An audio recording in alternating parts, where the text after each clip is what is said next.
when it comes to their fake environmental takeover. We're going to be speaking to him because he's getting ready to go down to the big Agenda 21, 20 years after event in South America, the same place that Maurice Strong said, we're going to shut down the West, we're going to shut down the industrial base to fully control people, humans are bad. So, but radiation and GMO and overfishing are fine, just tax people for carbon dioxide. So that's coming up.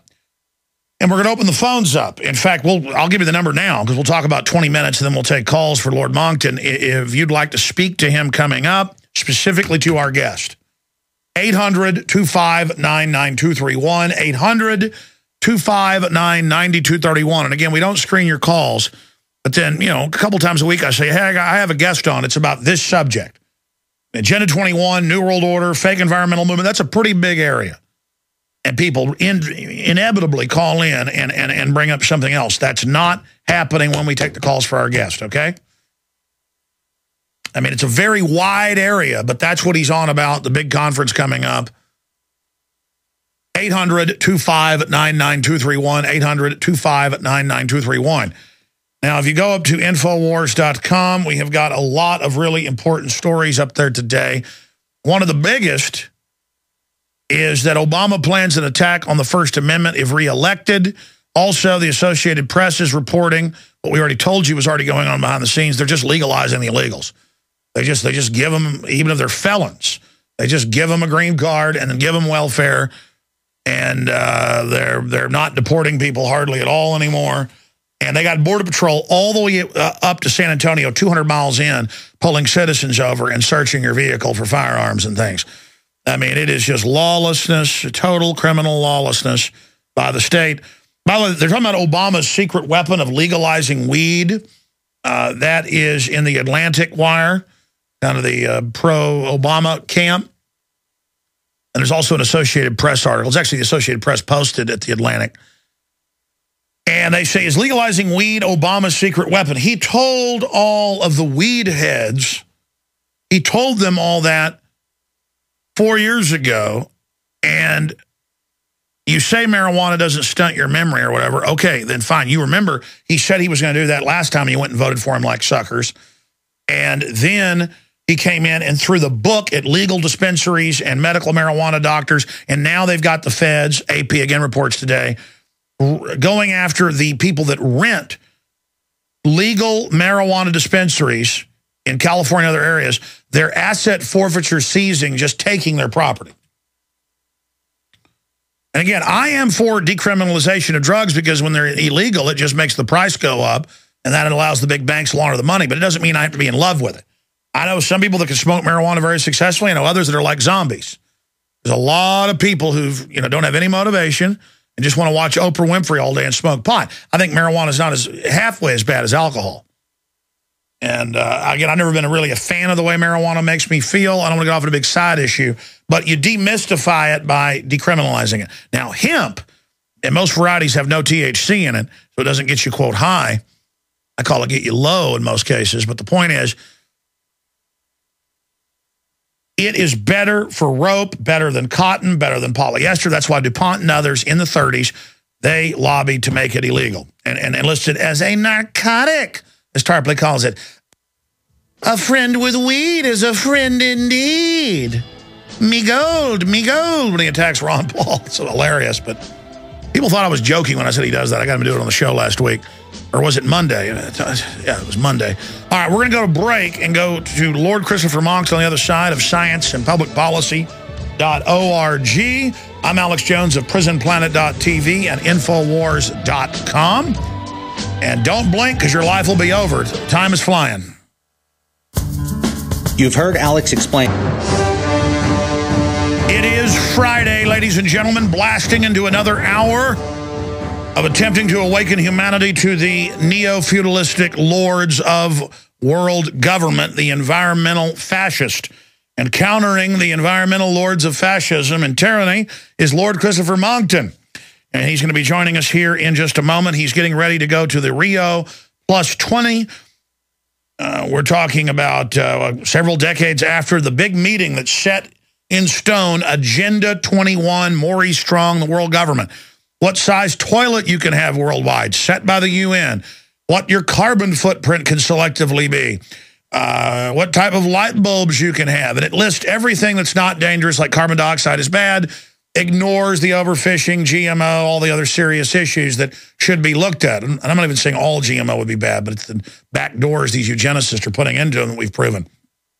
So they're going to be meeting there, going away from, okay, carbon dioxide's bad, we're all going to flood and die day after tomorrow, to, okay, any change is abnormal, and we need to, if there's a cave bug or a warbler bird or doesn't matter if the polar bears are 5 times what they were 60 years ago, they can't swim, even though they're the greatest land swimming animal. You've got to pay global government money. And they want their Agenda 21 of the seas, Law of the Sea Treaty, which Obama says under executive order he's now implementing, period. All of our rivers, major waterways that are not contiguous to the oceans, 76% of the world's covering is salt and then 1% fresh water, and they are saying they own it all. Doesn't matter if Congress doesn't sign on to this. Obama has announced, Associated Press, that they're going to give immunity to any illegal aliens they want. No judge, no jury, no Congress, no laws. They shut down power plants that aren't owned by General Electric and other insiders to make their stock and profits go up. They give thousands of waivers to big companies that give him money and give the Democrats money from socialist health care, globalist health care. I mean, this is total mafia government. And Lord Monckton is preparing, he joins us via video Skype from London, to travel to Rio, the scene of the crime several decades ago, where they are attempting to re-coordinate their takeover. And as he said many times, we're exposing them, we're defeating them as frauds on that level, but they still have the government and the bureaucracy and the media. They're just moving forward. But Lord Monckton, what do you call this form of government where it's not even really socialist? You can call it fascist. I mean, it's just piratical, criminal, selectively enforced, absolute evil. I mean, what do you call this system of post-industrial, nihilistic fruit cakedom that they're setting up? What would you call it, Lord Christopher Monckton? Well, you've given quite a few good names there, but it's really predatory totalitarianism. These are people who would have fitted in very well with the fascist regimes or communist regimes of old.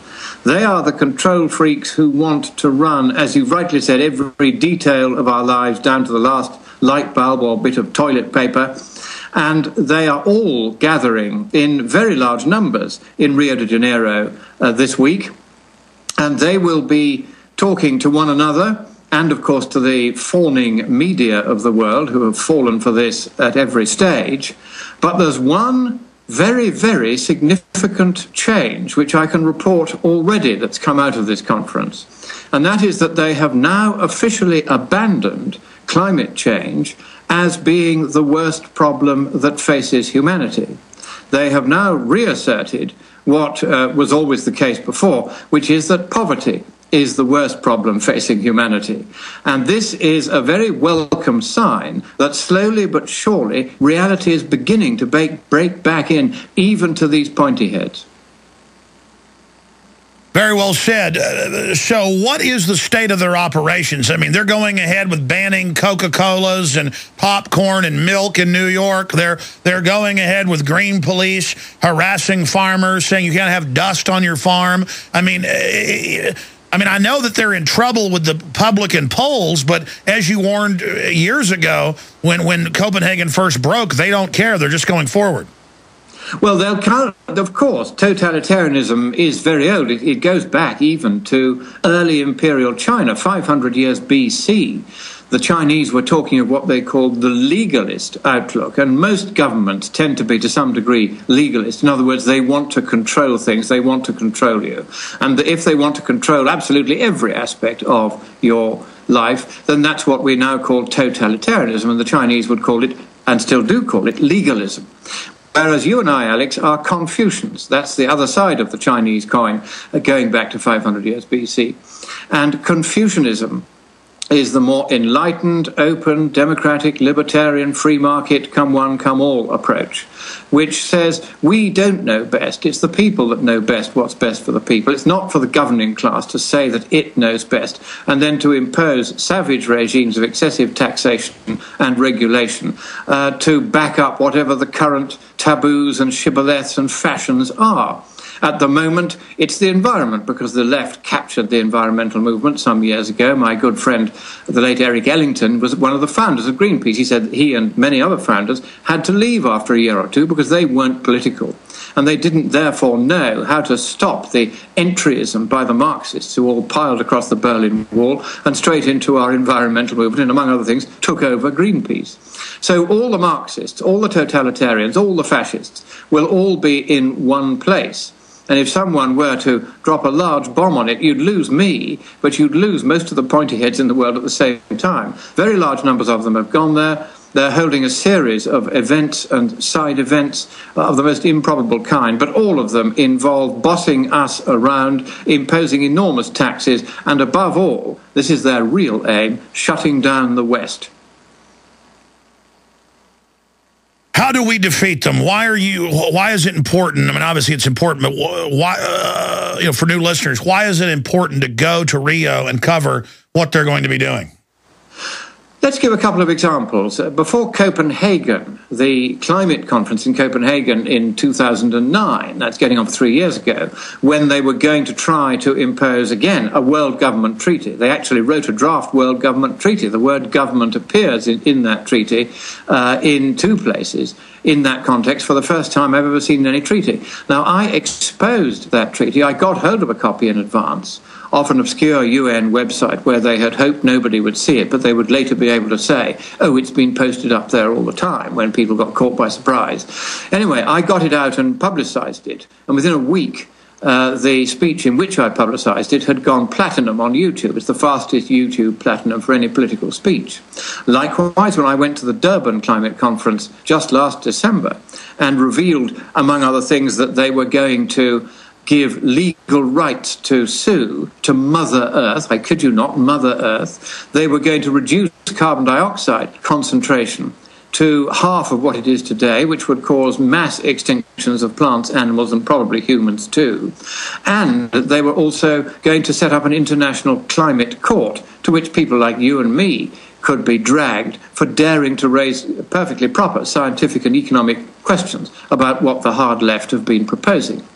And when I revealed the contents of that treaty, once again, that went viral all over the internet, and within a couple of days, WordPress, that publish 500,000 blog postings every day, told us that this blog posting by me, just telling people all the nonsensical things that were in this draft Durban agreement, had reached more people than any other one of the 500,000 blog postings that they had put out that day. They put out 500,000 blog postings on all subjects every day. Mine was number one, because people want to know what is being done in their name at these international conferences. And the left-wing media are in conspiracy with left-wing bureaucrats and governments and the UN to make absolutely sure that they don't get told.